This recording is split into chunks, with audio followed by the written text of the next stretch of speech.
hay realmente una estima mutua. Absolutamente, absolutamente. Y es Independientemente bonito escuchar esos debates porque uno va aprendiendo cosas que ni uno a veces no sabe. Así es. ¿Y Mauricio? Mauricio está en mi casa, está por comunicarse. Ah, porque hoy es él el que pasa la diapositiva. No, yo paso el power y después él pasa un video. Ah, bien, bien. Siempre hacemos lo Ahí mismo. te estaba por decir, Remo, Sí. que hay un proyecto en Salta, en Cachi, en el Parque Nacional Los Cardones, donde se hizo como un planetario a escala, es decir, es una planicie muy grande, está la representación del Sol y en escala el tamaño de los planetas y además la distancia en escala. O sea, Ajá. por ejemplo, vos tenés que ir del Sol a Mercurio, vas del Sol, vas a Mercurio, ves el tamaño de Mercurio en proporción con el Sol. El tema es el diámetro del Sol. ¿Qué diámetro tiene el Sol? Mira, yo no estuve.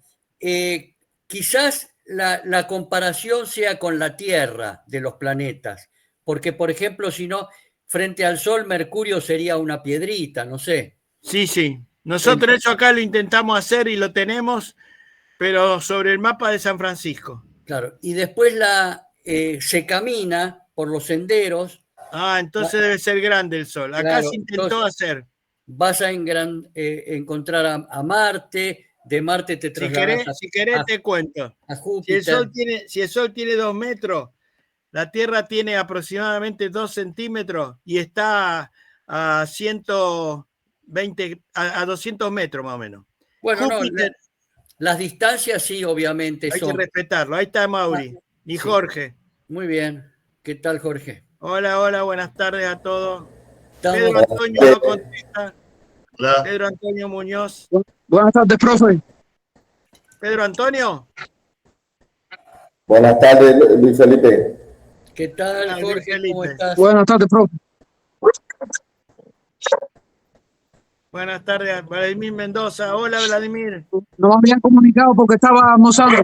Sí. Buenas tardes para todos. Estaba almorzando, por eso no me comunicaba.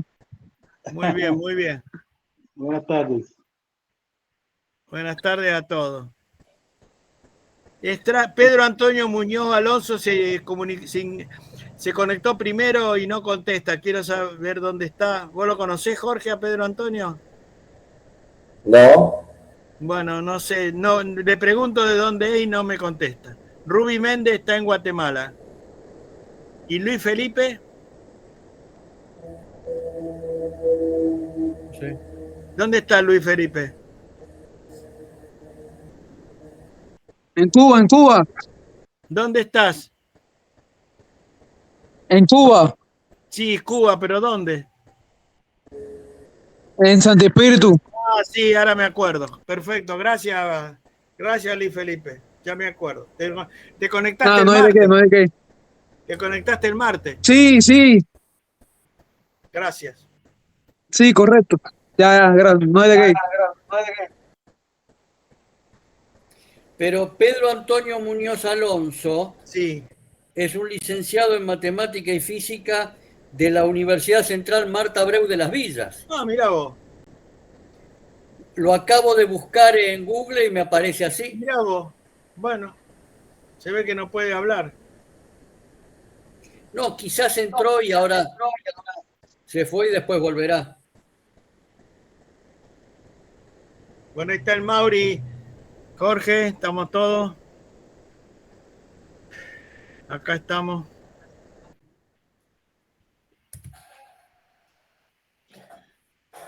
Bueno, vamos a silenciarnos.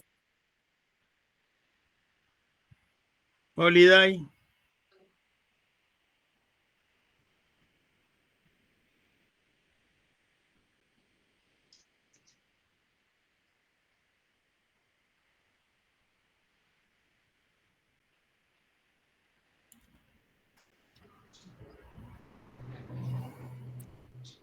Oh, Andrés. Hola, Andrés. Hola, Andrés. Andrés está en, Andrés, el micrófono. El micrófono. Hola, Andrés. Está en Canadá, Andrés. El micrófono, abre el micrófono. Está mudo, Andrés. Estás mudo, Andrés.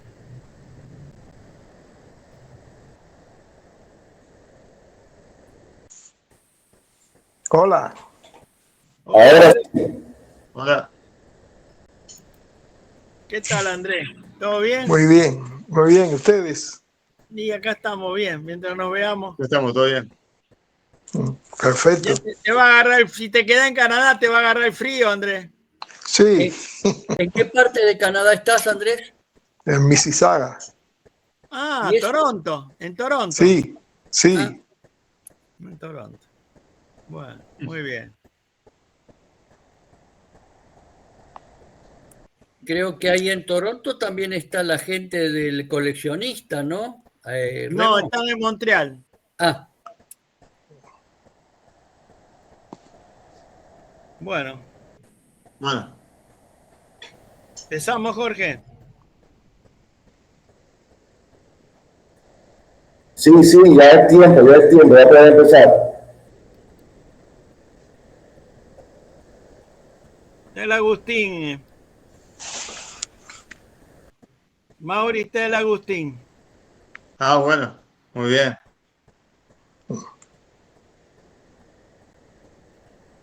Bueno, hoy toca telescopio. Pasala. Muy bien. El Muy segundo bien. tema, bueno, siempre preguntamos lo mismo. ¿Alguna pregunta de lo que vieron? ¿Alguna consulta? ¿Alguna crítica? ¿Constructiva o destructiva? Lo mismo, aceptamos. Bueno, sigamos. Cualquier cosa, siempre decimos lo mismo. Hagan una nota, háganse un machete, quieren preguntar. Que sea. Ah, y otra cosa, la palabra no es interrumpir. Si estamos hablando, haciendo algo acá virtual y quieren hablar, hablen. No tiene por qué ser sin interrupción, entre comillas. Continuemos. Bueno, el tema 2 es telescopio. El telescopio es un instrumento óptico. Detecta únicamente luz visible. Como ya creo que hemos dicho, si decimos luz, tiene que ser visible. Por esa vez uno dice luz invisible. ¿Qué va a hacer? El ojo detecta una parte de la radiación electromagnética, ya está entre comillas luz visible. El único detector de imágenes del Homo sapiens, entre comillas, y voy a seguir poniendo sapiens entre comillas, es el ojo. Acerca objetos y disminuye el campo visual y es fundamental para la astronomía. En principio también creo que ya después ya lo vamos a conversar. Astronomía le llamamos nosotros la parte de observacional, o sea, la astronomía clásica. Continuemos. Bueno, el arco iris es muy interesante. El hombre detecta una pequeña parte del espectro electromagnético y el radio y se dispersa la luz blanca, da 7 colores. El rojo, entre el rojo y el violeta. Continuemos. Bueno, Galileo, ya creo que lo hemos charlado, lo vamos a repetir todas las veces que sea necesaria. Fue el primer observador con un telescopio. Refractor. Enseguida vamos a ver qué significa refractor. En 1609. Con un telescopio el de Galileo tenía 70 milímetros de objetivo, era pequeño. Sin embargo, con un telescopio como ese ya se ven los cráteres de la Luna, que a simple vista se ven manchas. Los 4 satélites más grandes de Júpiter, que desde ese momento se llaman Galileano. Io, Europa, Calisto y Ganímedes. No está el orden. Vio la fase de Venus y observó el Sol.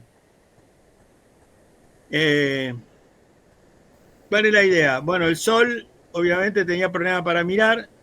Se dice que él intentó mirar el Sol sin filtro, cuando había nube, en el atardecer, qué sé yo, y es probable que haya quedado ciego, como se dice, por intentar hacer eso. También después lo vamos a repetir, vamos rápido. Miró Saturno. Saturno era el último planeta visible y él sabía dónde estaba y lo observó. Hasta ahora nosotros en el observatorio aceptamos que vio algo raro, pero no vio los anillos. A lo mejor si miró muchísimo tiempo, ya no está claro eso, pero en principio aceptamos que no vio los anillos. Vio algo raro alrededor de... Sí, vio como, dijo que tenía como unas orejas. Exactamente, exactamente. Y creo, Mauri, corregime, tampoco vio los satélites de Saturno. No se ven con ese telescopio. No, el satélite no, porque Titán lo descubrió Perfecto. Huygens. Perfecto, Huygens. con un telescopio mejor. Que Huygens fue el que determinó que era un anillo. Sí, sí. Llegó a determinar que era un anillo. Unos 80 años, alrededor Saturno. unos 80 años después de Claro. Galileo. Bueno, él escribió dos libros famosos, el Sidereus Nuncio en latín. Se escribía en latín cuando era una publicación científica. El Principia de Newton está en latín.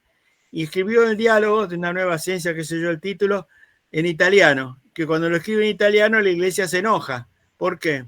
Y porque todos los que sabían italiano iban a poder leerlo, iban a empezar a dudar de la Biblia. ¿Qué va a hacer? La Inquisición Católica lo hace jurar en 1933 está escrito eso, está todo en el material, pero bueno, lo podemos comentar. Él dice que no es que mentira que dijo por si mueve, sin embargo se mueve, con él juró de todo, del heliocentrismo, de que la Tierra se movía, de que juró de todo por si acaso, ¿viste? Porque en 1600 habían quemado vivo a Giordano Bruno por no jurar. Lo importantísimo para mí de Galileo es que fue para mí el creador del método científico experimental haciendo mediciones y obteniendo leyes naturales matemáticas. Creo, podemos conversarlo, que él no hizo ninguna ley natural astronómica, pero sí expresó leyes naturales matemáticas físicas. Típicamente la caída libre, el tema de la caída libre. Continuemos. Bueno, ahí está Galileo y su telescopio. Sigamos. Bueno, ahí están los dos libros, el Sidereus en latín, 1610, y el Diálogo en italiano. Él escribe el diálogo, yo no lo leí, pero lo que conozco es que él escribe el diálogo como una conversación entre tres, Jorge sabe, entre tres, Simplicio, entre tres personas y uno es él. Y hay todo como un intercambio de ideas y de argumentos. Sí. El Simplicio representaba, y ese fue el error de él, al Papa. Ah. Y entonces ahí le bajaron el dedo. Sí. Y otro, estaba Salviati, que era él, y Sagredo, el tercero en disputa. En disputa. Bueno, continuemos. ¿Qué va a ser? Sigamos. Bueno, ahí están los telescopios refractor o reflector. El telescopio refractor usa lentes de vidrio. Y la palabra refracción viene exactamente de ahí, porque cuando la luz pasa a través del vidrio de un material se refracta. Cambia de dirección, qué sé yo. El reflector, como su nombre lo indica, es un espejo. Discúlpame. Sí, te escucho. Andrés no está muteado y entra mucho ruido de él. Andrés. Andrés, si puedes mutearte, por favor.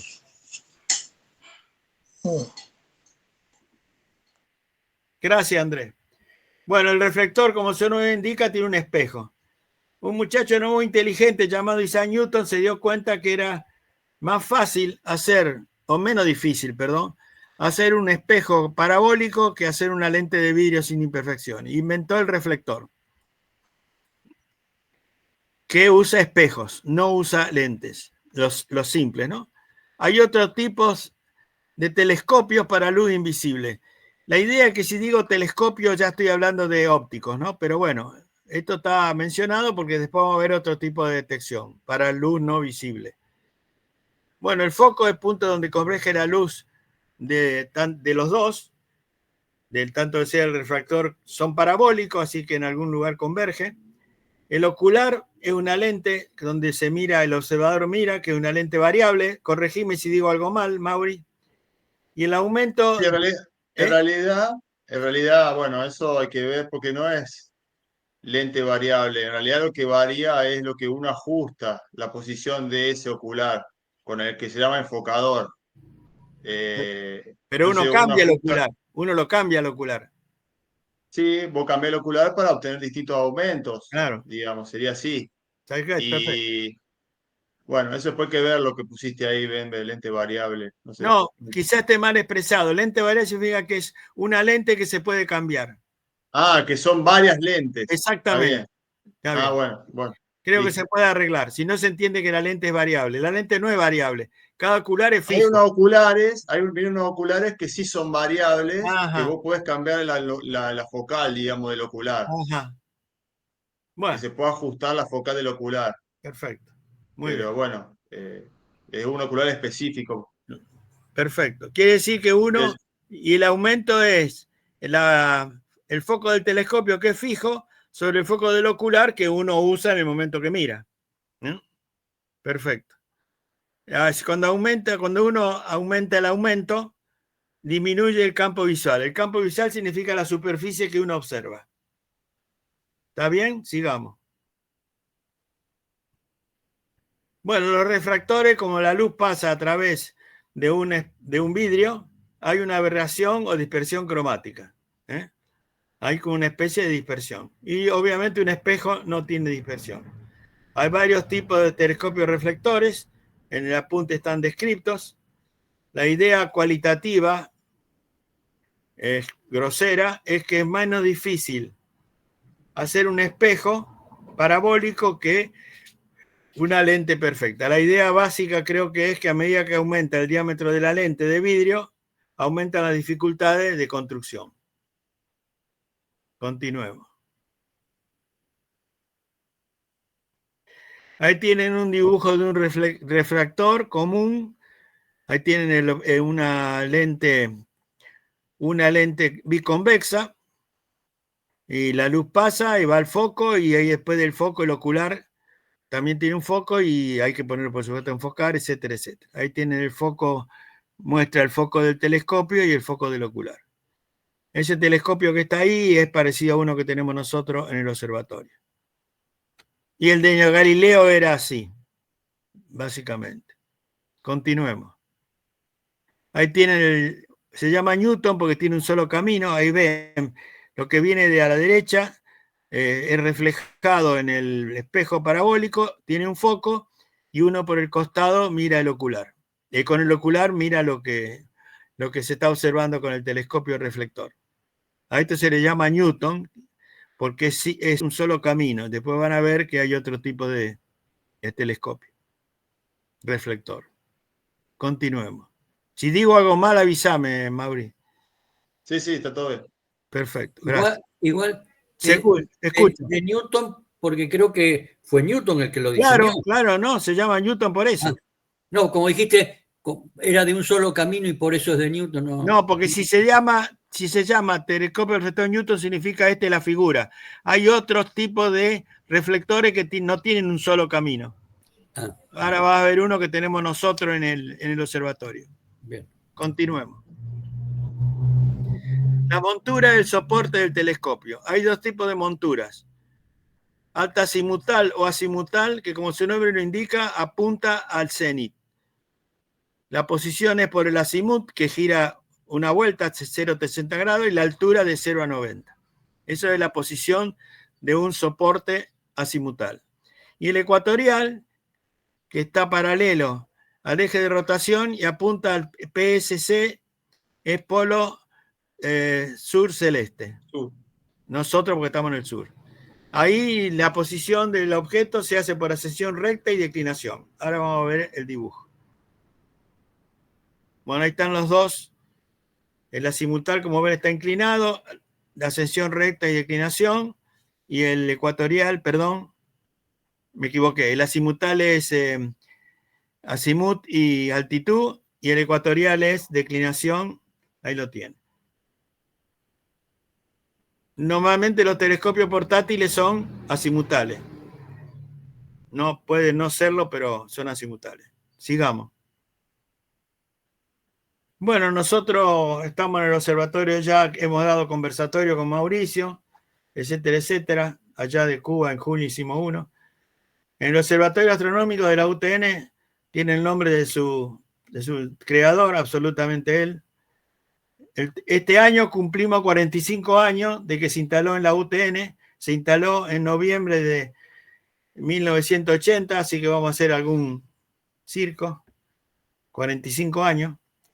El telescopio este que van a ver en una foto es un Celestron Smith Cassegrain. Esa denominación es porque ya van a ver una figura ecuatorial, o sea, está inclinado paralelo al eje de rotación.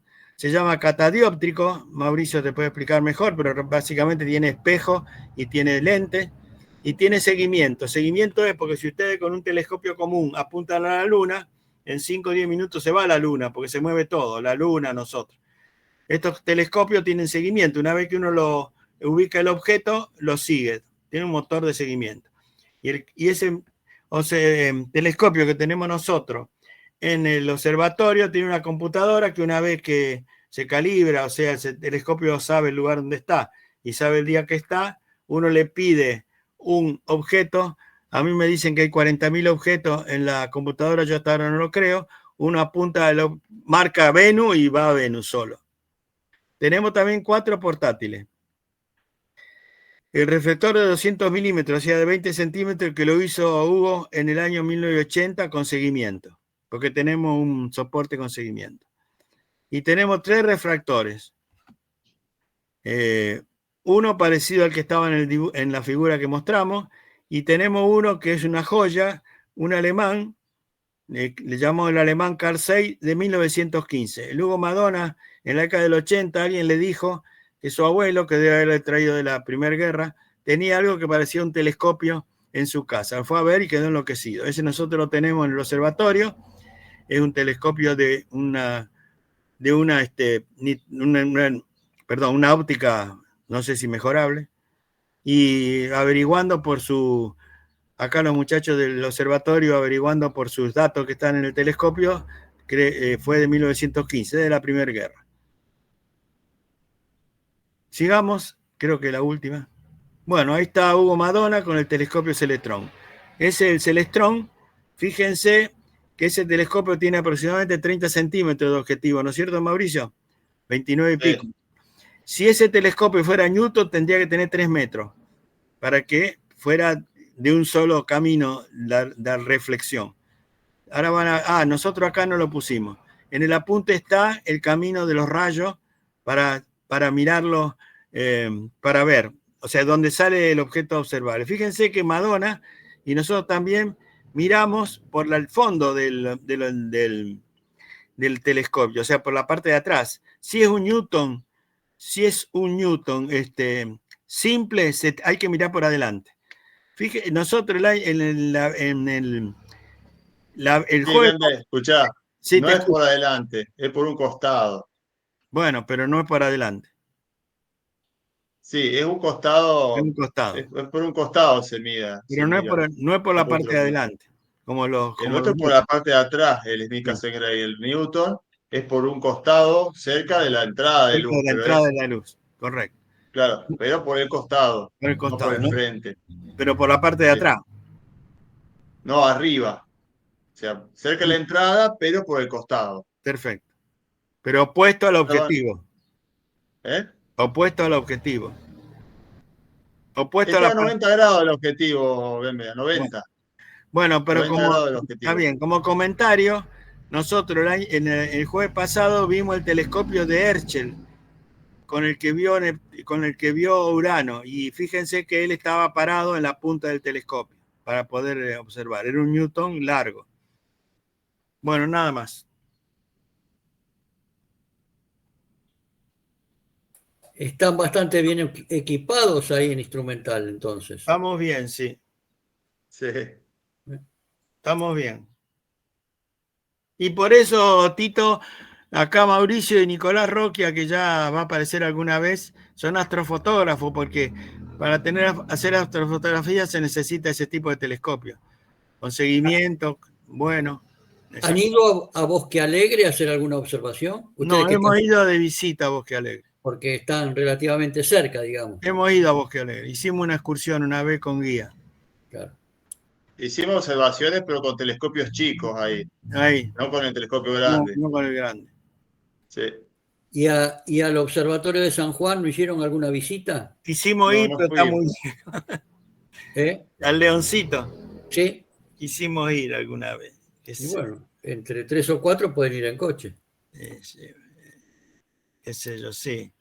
Lo que sí hicimos una vez hace mucho, pero no era un observatorio, fuimos a Malargüe a ver el planetario. Ah, sí. Y también el proyecto Piroger.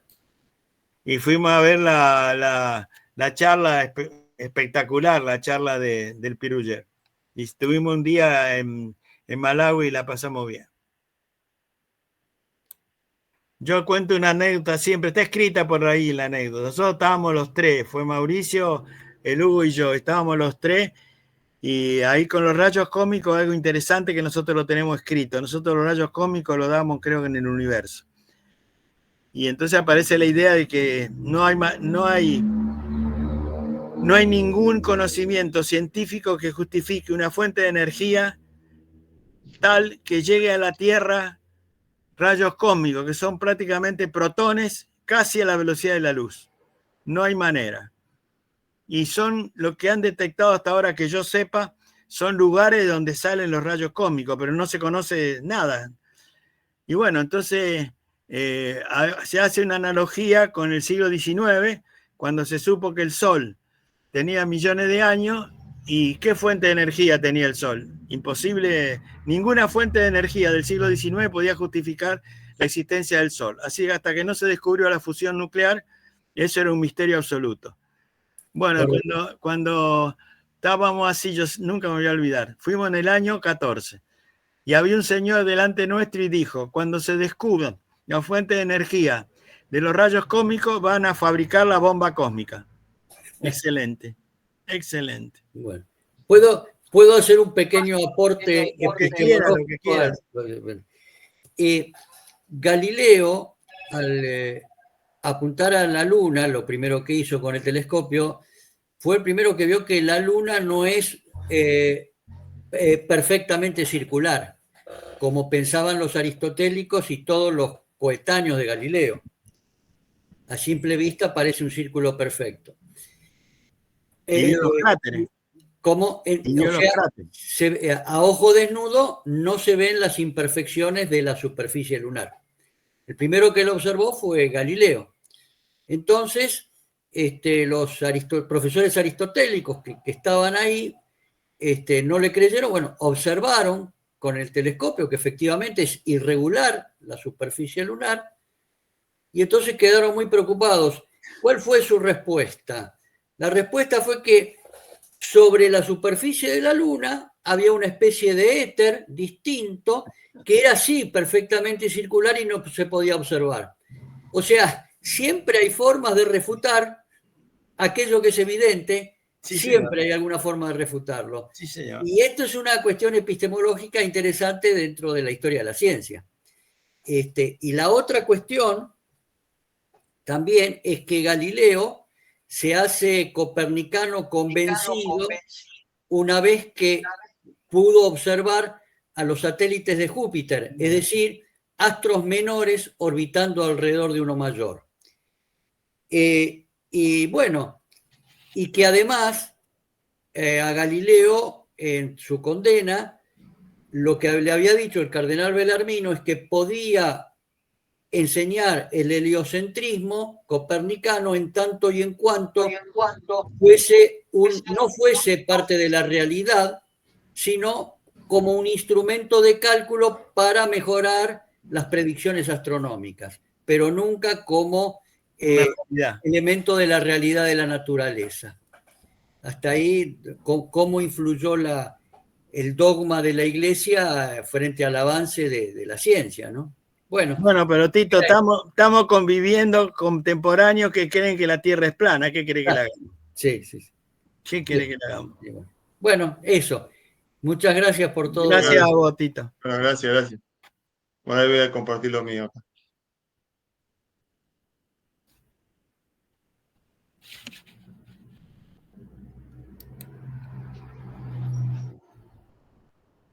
Bueno. Ahí se ve. Sí. Bueno, voy a la primera diapositiva. Bueno, el telescopio, instrumento óptico, sería como para definirlo también. Y bueno, el objetivo, hacer visible objetos lejanos, o sea, acercar lo que está lejos y poder ver detalles. ¿Mm? Bueno, y es fundamental para el estudio astronómico, en principio desde Galileo, y bueno, a partir de la astronomía moderna ya tenemos otro tipo de telescopios o detectores, vamos a decir así, que mejoraron también las capacidades de encontrar cosas nuevas, vamos a decir. ¿Eh? Pero bueno, es fundamental para el estudio astronómico en la parte óptica, el telescopio. Bueno, hablamos un poco de óptica, que es una rama de la física. Bueno, el campo de estudio, luz y fenómenos luminosos.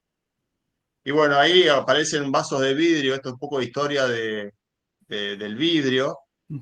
En el tenemos siglo XV antes de Cristo, aparecen los primeros vasos de vidrio. Después, bueno, encuentran en 1928 lentes plano-convexas y biconvexas, procedentes de la Mesopotamia, de 3.000 años de antigüedad, que no eran usados como elementos de visión. O sea, no saben para qué estaban, pero bueno, no eran aparentemente, lo que sí sabe que no usaban como elemento de visión. A lo mejor era para algún tipo de ritual religioso u otro objetivo de uso, digamos.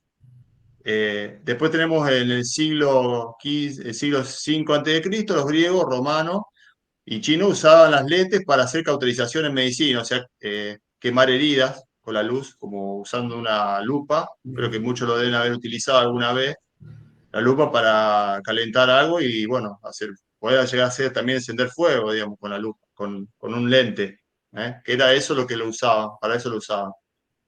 Y después, en el siglo XIII, monjes italianos fabrican los primeros lentes, que fueron de cuarzo, y bueno, funcionaban como lupas para mejorar la visión. O sea que no usaron lentes de vidrio, usaban el cuarzo, los primeros lentes que se utilizaron.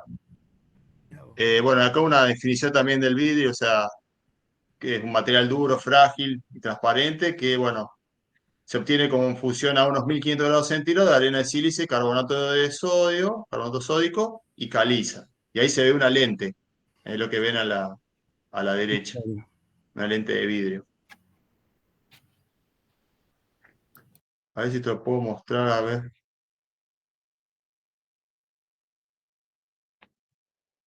¿Se está viendo todas las diapositivas ahí?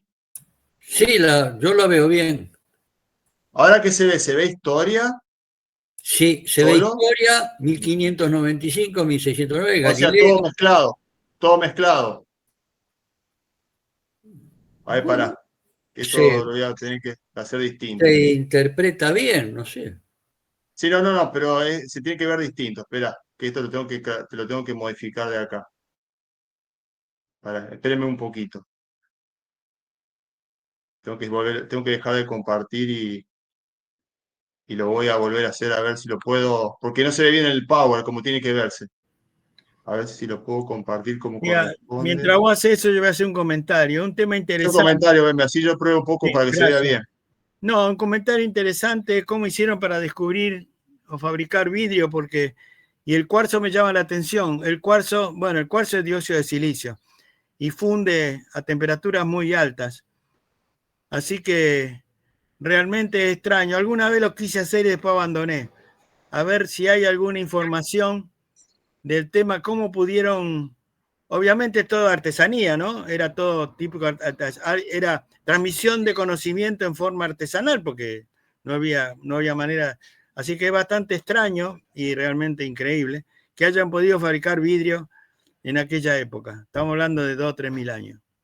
El otro tema interesante también es el tema del hierro, ¿no? El tema de la metalurgia, porque no es fácil hacer hierro. No, y la edad del bronce. Claro, la edad del bronce. Pero Claro. el cobre y el estaño funden a menos temperatura. Esa es la única diferencia. Pero el hierro funde a 1500 grados, es mucho. Es mucho. Así que no sé, habría que investigar. Pero, Debe estar en algún lado. Con carbón de piedra no se puede llegar a esa temperatura. Para mí no. Tiene que tener fuelle. Han tenido algún sistema con fuelle casi seguro. Eso habrá sido. Sí. Claro, pero igual es difícil. Ahí se ve bien, Mauricio. Ahí se ve. Bueno. Gracias, ¿no? Bueno, ahí ya cambió el power, cambió la Sí. filmía. Dice Sí. 1595. Sí. Invención bueno, del ahí está. microscopio, dice. Bueno, bien. Bueno, esta es la historia del telescopio. Comienza en 1595 con la invención del microscopio por Zacharias Janssen. La primera utilización de óptica para amplificar algo, de lentes de vidrio en este caso. Bueno, pasamos a la siguiente. Y bueno, acá yo pongo Nicolás Copérnico porque viene a colación también a lo que dijo antes, mencionó el epistemólogo, el tema de la relación que existía con el heliocentrismo y para, digamos, comprobar eso científicamente. Y bueno, por eso pongo acá Nicolás Copérnico, porque bueno, es el antiguo del sistema heliocéntrico, entonces estaba en ese momento todo el tema de poder comprobar esto. Entonces el telescopio Lo que era pasa, una forma Mauri, que de... nosotros eso lo tenemos escrito. Él lo hizo como un artificio matemático, no como realidad, que un poco lo que dijo el Tito. Por eso. Pero bueno, vamos a esto, que en esa época era querer comprobar científicamente esa teoría. Acá pongo Aristóteles y Ptolomeo, era una cuestión de, bueno, eliminar la teoría geocéntrica que existía. Bueno, para eso, como digamos, previo, Hans Lippershey se lo atribuye como el inventor de larga vista, para utilizarlo en tierra, digamos, para amplificar objetos, acercar objetos en tierra, ver cosas más lejanas, más cerca. Bueno, se lo atribuye a esta persona el invento de larga vista. Entonces, acá aparece en 1609 Galileo, que inventa el telescopio, que utiliza un diseño de larga vista, pero lo perfecciona para poder observar las estrellas, bueno, el cielo. Entonces, bueno, acá está Galileo Galilei. Entonces, bueno, utiliza el telescopio y bueno, se sorprende por lo que va viendo, que ve montañas en la Luna. Los satélites, tiene satélites Júpiter, ve los 4 satélites más grandes, porque tienen muchísimos. Io, Europa, Ganímede y Calisto, los 4 satélites galileanos. Y bueno, también ve las manchas solares. Todo esto lo sorprende. Entonces, como bien dijo Tito, iba en contra también del sistema ptolomeico o de la idea ptolomeica de que todo era perfecto en el universo porque el Sol tenía manchas, la Luna tenía montañas, tenía cráteres, era irregular la superficie, o sea que bueno, no cerraban cosas. Y bueno, todo esto sorprendió a Galileo. Y justificó el tema del heliocentrismo. Bueno, acá pongo el tema de la radiación electromagnética, del espectro de radiación electromagnética, y vemos que la luz visible es un pedacito del espectro de la luz, donde dice visible, y bueno, en gran parte es otras longitudes de ondas no visibles que también se utilizan para la astronomía. Después ya lo vamos a ver. Bueno, acá tipo de telescopio. Tenemos el telescopio refractor, el reflector, y bueno, yo acá también agregué el radiotelescopio. Que utiliza la óptica, que utiliza las ondas de radio, pero bueno, lo pongo también como un tipo de telescopio. Mauri, el capítulo 8, el tema 8 es astronomía moderna, que vamos a ver radiotelescopio. Gracias. Sí, eso lo vamos a ampliar ahí. Esto acá está mencionado solamente, no es que lo vamos a ver acá. Vamos orientado a la parte óptica, pero bueno, también yo lo agregué como para que sepan que hay otro tipo de telescopios que utilizan otra longitud de onda. Bueno, refractor. ¿Qué es el refractor? Bueno, utiliza la refracción de la luz. Como muchos saben, lo voy a explicar un poquito. O sea, un rayo de luz incide con un ángulo a otro medio, sea, pasa de un medio a otro medio con un ángulo de incidencia, y cuando atraviesa otro medio, el ángulo cambia, sería el ángulo de refracción. Ahí se ve, y ese ángulo de refracción, el cambio de ese ángulo del rayo, tiene que ver con el medio, con el índice de refracción que tiene el medio que está atravesando. Bueno, ese es el principio de funcionamiento de un telescopio refractor. Y el reflector, ¿por qué es reflector? Bueno, utiliza la reflexión de la luz. O sea, el ángulo, o sea, cuando viene la luz, se refleja en una superficie reflectora, y el ángulo reflectado es igual al ángulo de incidencia con respecto a la normal. Es el mismo ángulo que refleja. Este también es el principio para un telescopio reflector. Ya le voy a explicar un poquito cómo es esto, que ya el Ben me estuvo adelantando cómo funciona. Bueno, acá tenemos los refractores. Tenemos un lente objetivo y el lente ocular. El lente objetivo es el que toma la luz, o sea, el que captura la luz que viene del objeto, y esos rayos de luz que vienen del objeto los concentra hacia un punto que se llama foco. Es el lente objetivo. Es el colector de luz del objetivo. Y el ocular, el lente ocular es el que se encarga de revelar esa luz capturada en ese foco y hacerla visible para que nosotros la podamos mirar. Cada lente tiene su longitud focal. Ahí se ve, bueno, ya después el otro está mostrado, bueno, pero la longitud focal es la distancia que hay de la lente a donde se forma el foco, que es donde se concentra la luz, de los dos lentes, del ocular y del objetivo. La idea es que con el telescopio hacer coincidir esos dos focos, el foco del objetivo con el foco del ocular, en un punto, y poder ver la imagen concentrada en ese punto. Bueno, acá hay algunos datos de los telescopios. Uno es el aumento, que es la longitud focal. La longitud focal del telescopio, la distancia del objetivo a donde se forma el foco de la lente de objetivo, sobre la focal del ocular, del lente ocular. Esa relación da el aumento, que el aumento se mide, se le llama X, se le dice X a los aumentos del telescopio. Después tenemos el LUM que dice, es la luminosidad del telescopio, que es otro dato muy importante del telescopio, que es la distancia focal del telescopio sobre el diámetro del objetivo. Ese da un valor, que es un valor que va de, bueno, 1, 2, 3, 4, 5, 6, 7, 8, 9, 10, así, números enteros. Se lleva un número entero y da la luminosidad, o sea, el telescopio, cuanto más luminoso es, o sea, cuanto mayor es cuanto menor es el número, más luminoso es el telescopio. Cuanto mayor es el número, menos luminoso es. Entonces, bueno, se busca para un caso telescopio más luminoso para ver objetos que son de cielo profundo, que están lejos, que hay que aumentar mucho y ver detalles. Y después, el menos luminoso se utiliza para ver objetos que son del sistema solar, como los planetas y demás, que necesita capturar menos luz y, bueno, y lograr tener gran campo visual para ver esos objetos. Sería eso, a grandes rasgos, lo que es la luminosidad del telescopio. Bueno, acá tenemos el tema de los refractores, un poco el tema de las lentes. Ahí Ben me mencionó el tema de las aberraciones cromáticas. Ahí arriba se ve, digamos, un lente con un corrector, que se llama otro lente pegado, que es un corrector.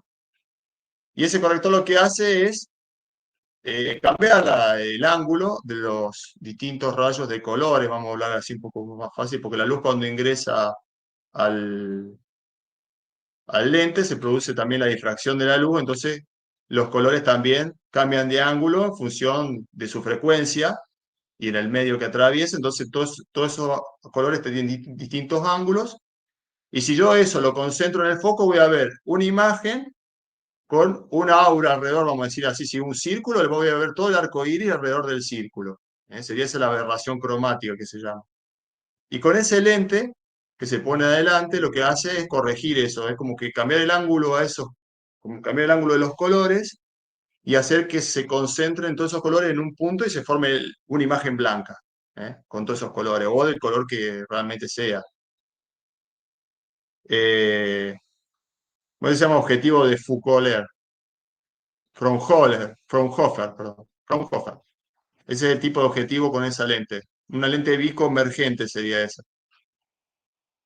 Biconvexa, perdón. Una lente biconvexa.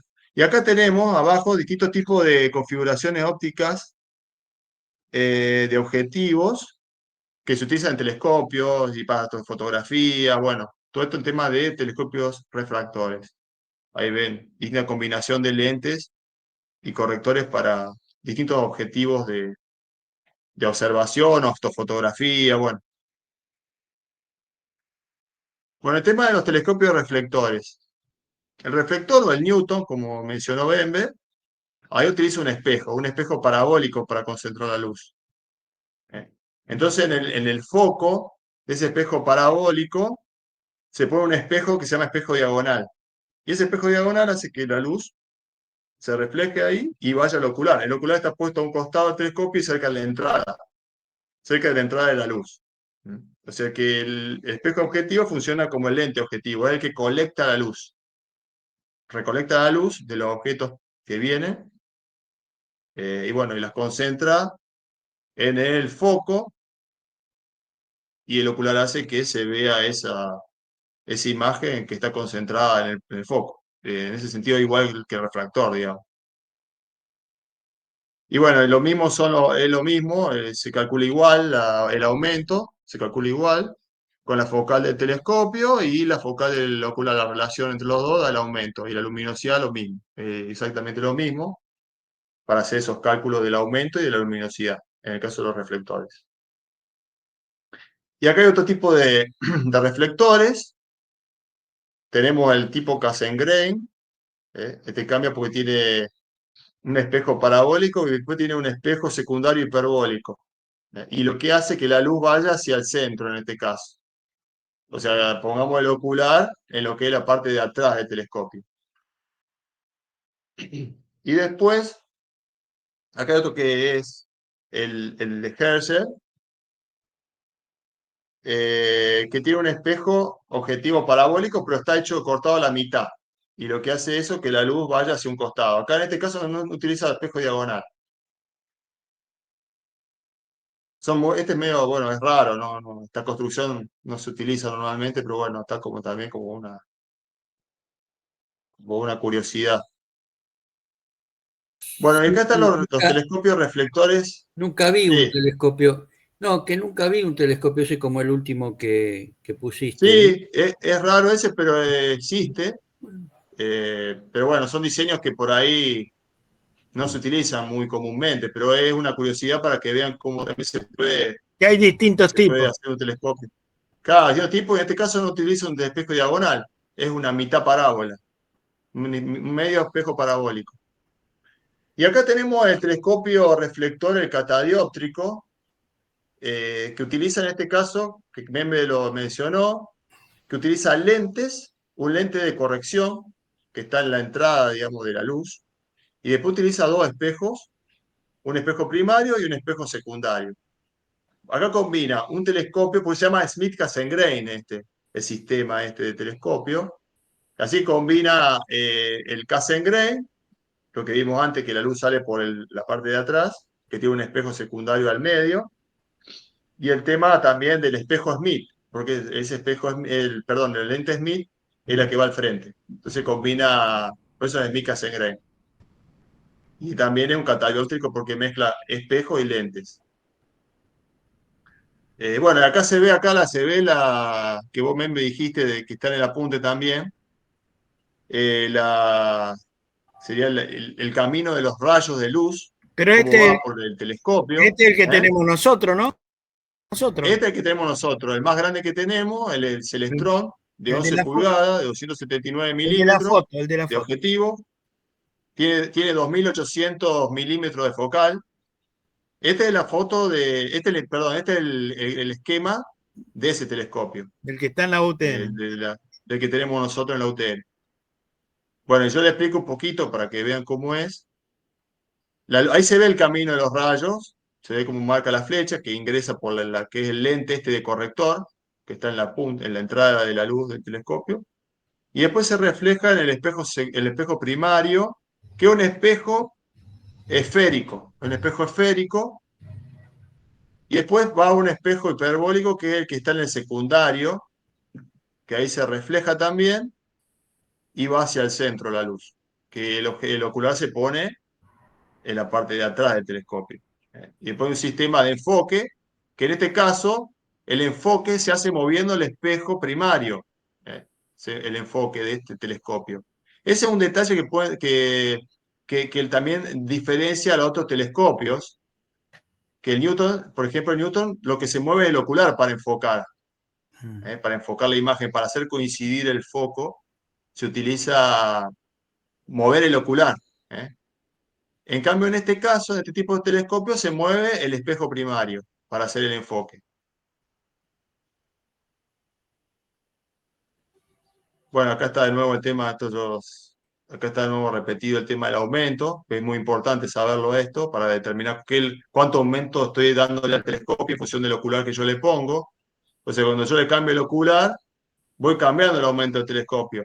A oculares más chicos de focal, logro mayores aumentos del telescopio. Y Igual menos que esta campo. relación focal Y menos también. campo. ¿Eh? Y menos campo. ¿Cómo? Y menos campo, exactamente, y menos campo visual. Pero más grande, puedo ver más detalles, digamos, en lo que estoy observando.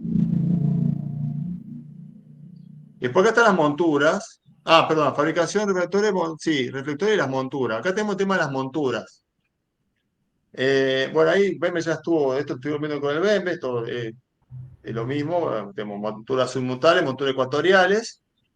Ahí se ve el azimut en una, tenemos el tema azimut y elevación, y la otra es ascensión recta y declinación. Bueno, y el ecuatorial, el eje está a punta, el eje, digamos, el eje de ascensión recta, donde gira la ascensión recta, apunta al eje polar. Bueno, acá unas nociones básicas para que vayan teniendo idea de algunas cosas, de temas posiciones en el cielo y algunos, bueno, para que vayan viendo. Ya después algunas cosas las vamos a ir viendo más profundamente, pero para que vayan conociendo algunos conceptos. Tenemos el movimiento de los astros, el eje polar, la meridiana, el cenit y coordenar ascensión recta y declinación. Ah, y la eclíptica. Bueno, acá aparece a ver qué es todo esto. No hay que volverse loco, de a poco vamos viendo qué significa. El movimiento de los astros, bueno, los objetos observados se van de nuestro campo visual. Cuando ponemos un telescopio, eso es lo que vemos primero y lo que llama la atención. Cuando miramos por un telescopio y no tiene seguimiento, vemos que al ratito lo que estamos viendo, por ejemplo, la luna se movió y se fue del campo visual. Si no tenemos un seguimiento del objeto, o sea, bueno, tenemos movimiento de la Tierra, de la misma luna. Esos son los movimientos que están en juego, que son movimientos de los astros, digamos. Y bueno, el cielo describe el movimiento aparente de este a oeste. Pero bueno, en realidad nosotros movemos al revés. O sea, la Tierra se mueve al revés. Bueno, acá tenemos el tema de la rotación, que ya esto lo vamos a ver bien en la Tierra.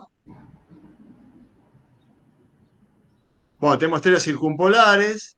¿Esto qué pasa? El eje de la Tierra, por eso es importante el eje de la Tierra acá, que en el caso de la ecuatorial quede el eje del telescopio paralelo al eje de la Tierra para que pueda seguir los objetos. Y hay objetos que son, vamos a hablar de objetos, estrellas, planetas, si estamos hablando de objetos, en este caso estrellas, que están siempre, o sea, las vemos por ejemplo acá en el hemisferio sur, tenemos el eje polar apuntando al sur, y tenemos estrellas que son, por ejemplo, tenemos la Cruz del Sur, creo que escucharon hablar allá de la Cruz del Sur, que sería la constelación más significativa nuestra, y esa constelación acá desde San Francisco, lo que es de Argentina, se puede ver toda la noche, continuamente, porque el cielo va rotando alrededor del eje polar sur, entonces esa constelación, como está cerca del eje polar, se ve toda la noche, continuamente. O sea, podemos seguirla toda la noche rotándola. En cambio, estrellas que están cerca de lo que es el ecuador celeste, solamente la vemos un momento a la noche, no la podemos seguir toda la noche continuamente. Bueno, nosotros Solamente las circunpolares.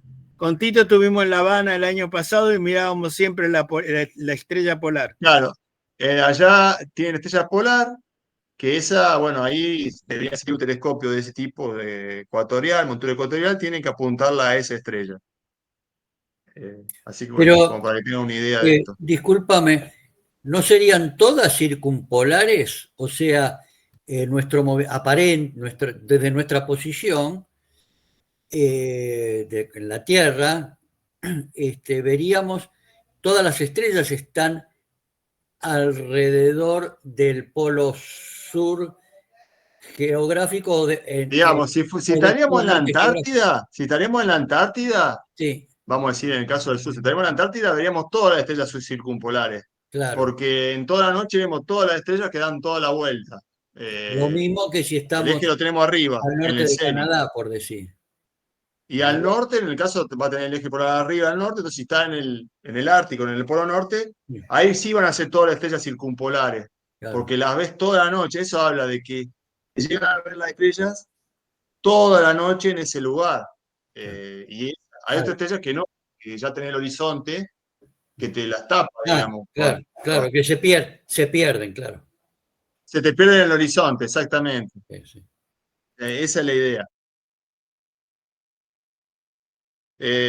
Bueno, seguimos con vamos con la siguiente. Bueno, acá se ve el eje polar, bueno, ahí ya lo estuve mencionando, línea imaginaria. Extremo sur, el polo sur geográfico, y extremo norte, polo norte geográfico. Define, bueno, los polos norte y sur celeste. En este caso celeste, pues ya después lo vamos a ver en la Tierra, está el eje polar magnético, que es otra cosa. Acá en la astronomía se toma el eje polar geográfico.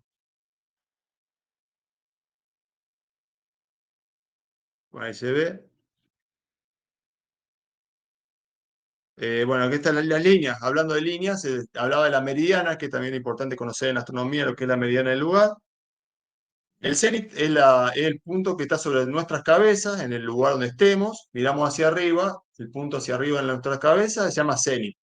Y después, si unimos con un arco, con un arco, la línea norte-sur, sobre nuestra cabeza, esa sería la meridiana del lugar. Ahí está el cenit. Bueno, acá tengo el tema de las coordenadas, porque bueno, acá mencionando el tema de, como todo, necesitamos encontrar algo en el cielo, necesitamos las coordenadas para encontrar ese objeto. Entonces, ¿qué vamos a necesitar? En el caso de una montura, que es la que más se utiliza para encontrar objetos, por eso la que es la montura ecuatorial es la que es la más científica, vamos a hablar. La otra montura, la simutal, es como la más jovista. Ahora vienen telescopios que no tienen graduación, que bueno, son completamente automáticos, que tienen montura simutal, porque directamente uno le pone la coordenada en forma digital y lo busca. Pero bueno, lo que era de antes se utilizaba todas reglas. Hay monturas todavía que vienen con toda la regla, en caso de ascensión recta y declinación, para encontrar el objeto con la regla, digamos, con una regla y moviendo el telescopio, ubicándolo de esa forma. Está graduado el telescopio. Mecánicamente. Está graduado el telescopio. Está graduado y mecánicamente uno buscando las posiciones con esa graduación, coloca el telescopio en la posición correcta, digamos, para encontrar ese objeto. Entonces se utiliza ascensión recta y la declinación. Que eso está ahí, lo vimos antes, que bueno, la ascensión recta se mide de 0 a 24 horas, y ese plano, digamos, ese plano que es perpendicular al eje que va hacia el polo. En ese plano, rota el telescopio y ahí se mide la ascensión recta. Y la declinación, y tenemos la medición que va, como sería la inclinación, que va de 0 a 90 grados del telescopio. Se ve bien el tema de la montura, si vuelvo atrás lo van a ver bien. Acá, ahí se ve bien cómo es.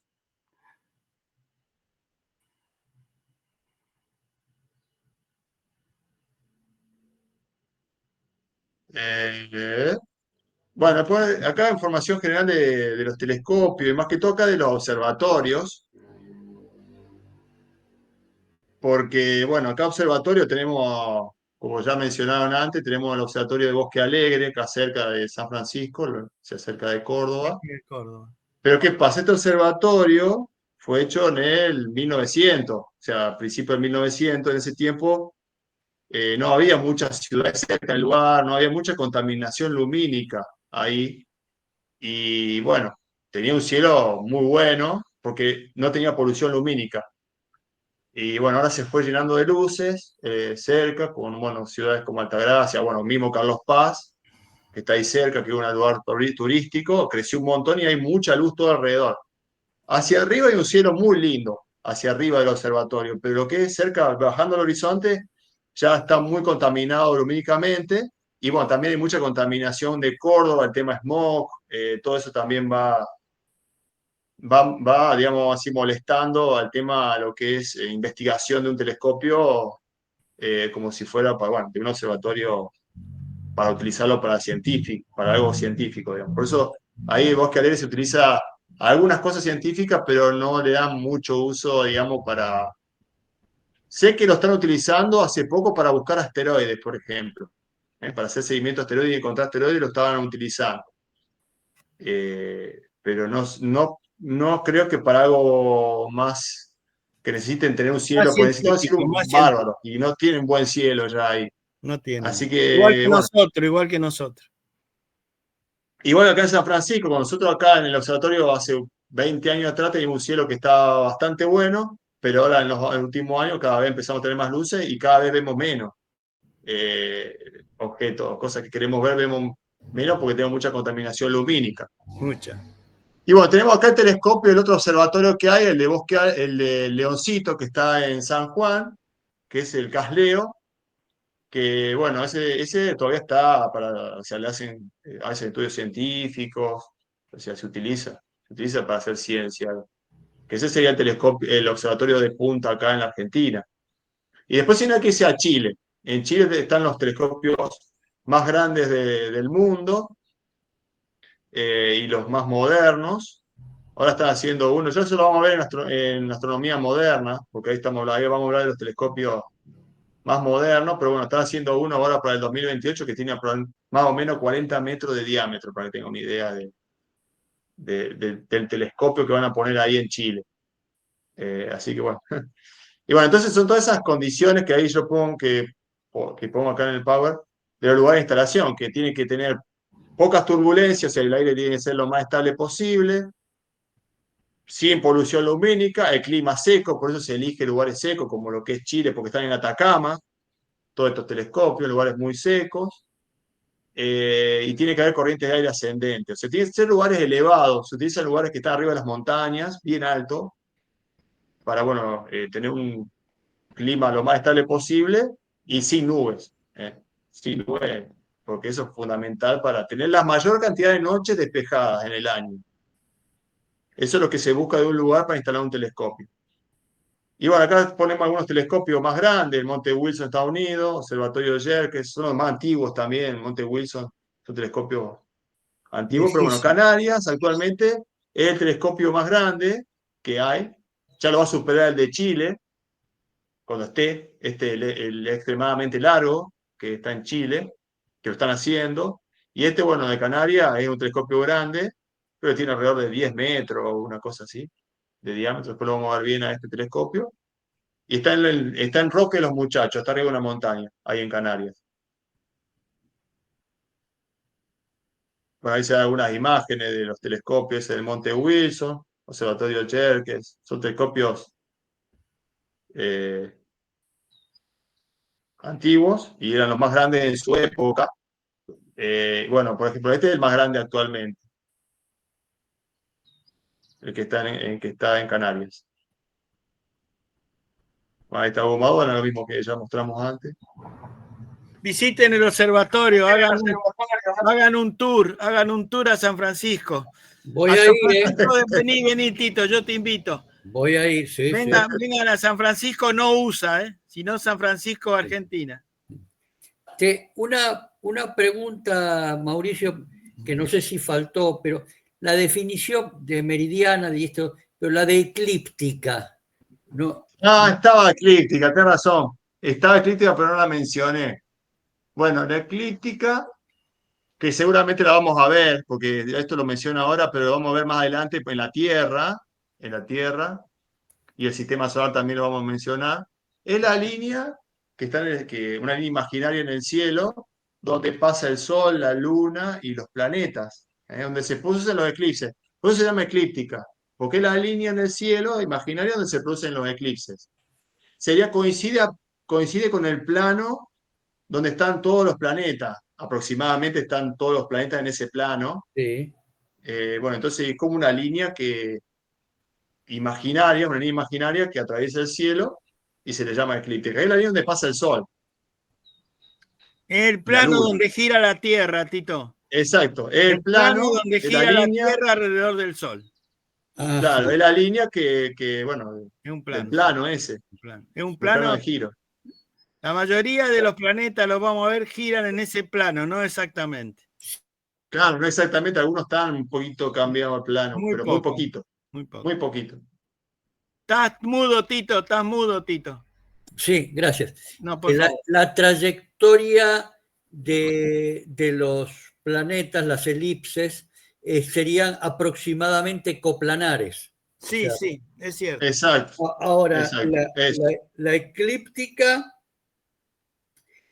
sería, yo lo que había leído, que es un poco como el camino del Sol, pero que va, el Sol va variando a través de los meses. Desde la Tierra. Desde la Tierra. Porque la Tierra está sí, inclinada. exacto, sí, muy bien. Eso también creo que lo vamos a ver también a eso. Bueno. El Sol va cambiando de la posición. Pero esa el línea plano eclíptica. Pero el plano no. En invierno lo vemos más baja la trayectoria. Claro, exacto, por eso exacto, es por la latitud del lugar. Y donde se proyectan las constelaciones del zodiaco, ¿no? Se proyectan. También el zodíaco, muy bien. Ese es otro detalle. ¿Quién es astrólogo? Acá hay un astrólogo. Hay un astrólogo acá. No. ¿De qué signo sos? Sí. No, bueno, escúchame. Están mezclando la metafísica con la física, guarda. No. Vamos a contar lo que pasó en la Argentina. Acá en la Argentina hay un planetario muy bueno y muy grande en la ciudad de Buenos Aires. Y los directores hicieron una burrada. Querían hacer un conversatorio de una astróloga. Le saltaron a la yugular. Sí. Hace poco. Justamente a la directora la conozco porque estuvo en la última ref en Salta. Mirá vos. Bueno, discúlpenme, pero no, el plano donde gira la Tierra alrededor del Sol es único. Es un plano fijo. Después lo demás depende del observador.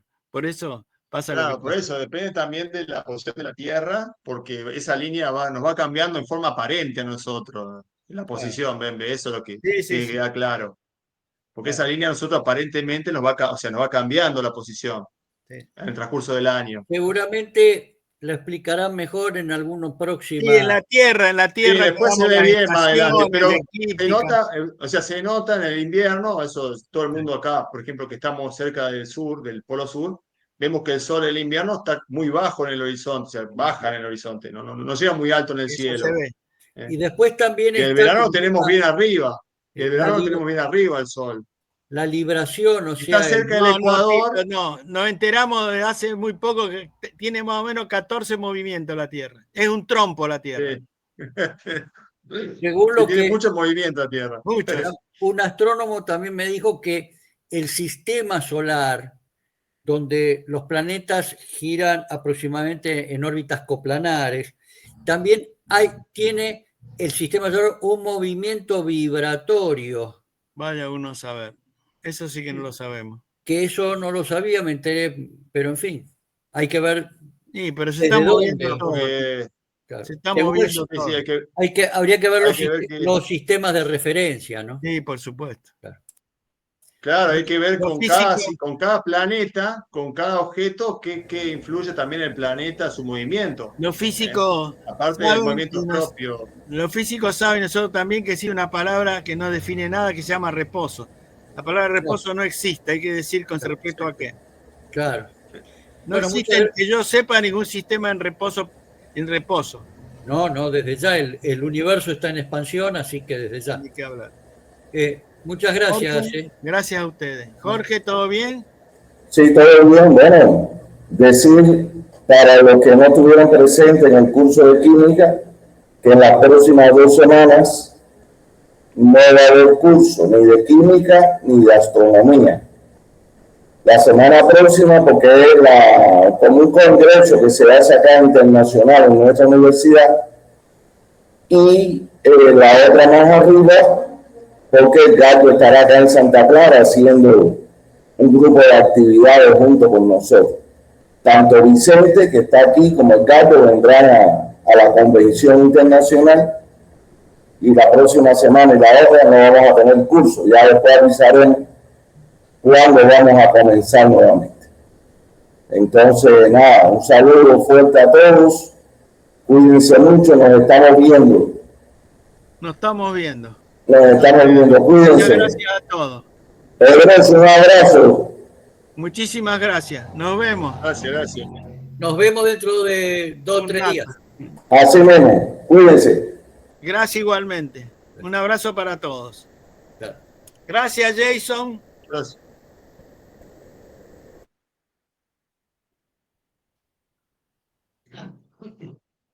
Jason, gracias.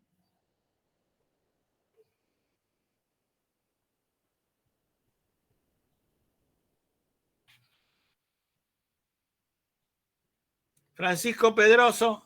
Hola, Francisco.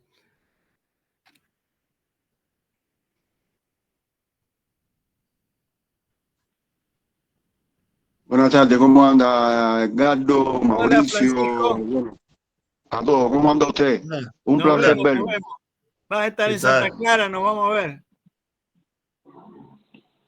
Bueno, yo estoy en La Habana, no nos veremos, no nos vamos a poder ver, pero bueno, estaré al tanto de la visita de ustedes aquí a La Habana. Muchísimas gracias. Vos sos el vicepresidente de la comisión. ¿Está bien lo que digo? Sí. Bueno, sí, muchas gracias. Sí, cómo no. Muchas gracias.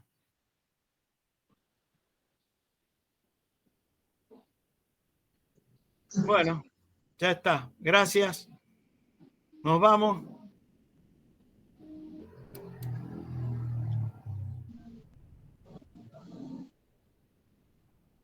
Vladimir, ¿todo bien? Todo bien. ¿Estás mudo? Hola, Todo Vladimir. bien. Todo bien. Me alegro. Gracias, no espero críticas destructivas. Todo bien hasta ahora. Todo bien. Bueno, gracias. Cualquier cosa estamos para esto. A ver si hacemos algo útil.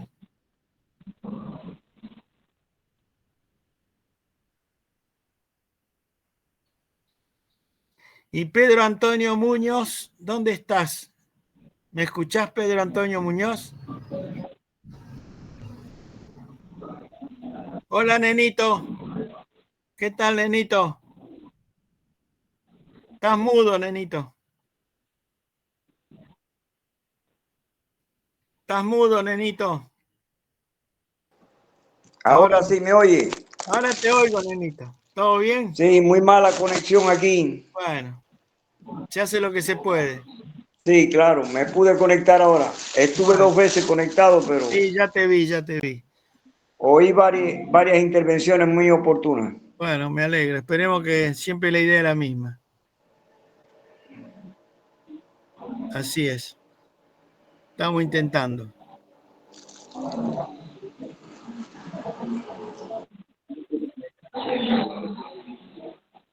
No, vos sabés, nenito, Pedro, ¿lo conocés a Pedro Antonio Muñoz Alonso?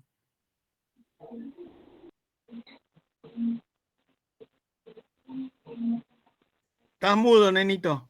Ahora, Pedro Antonio Muñoz Alonso se conecta y no contesta, no sé. ¿Lo conocés a Pedro Antonio?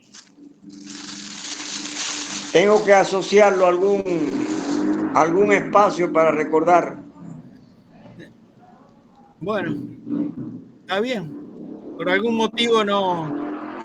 Supongo que escucha, pero no contesta. Bueno, Clara Santos.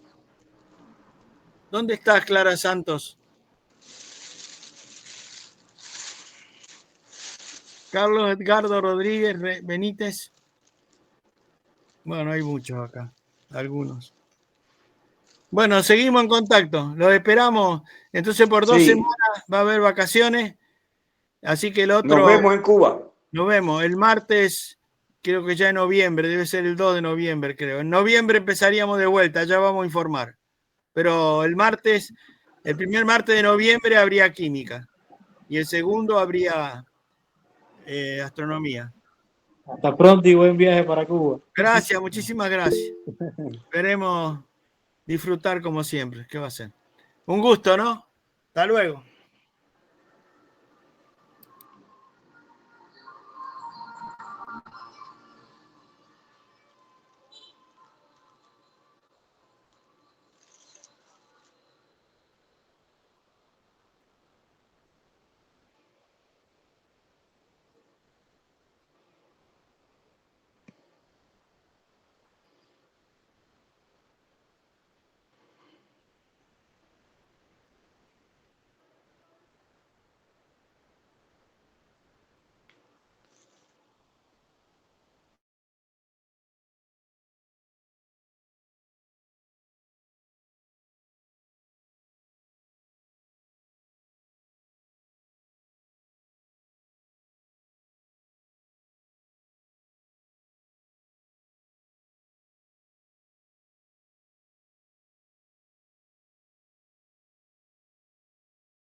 Chao.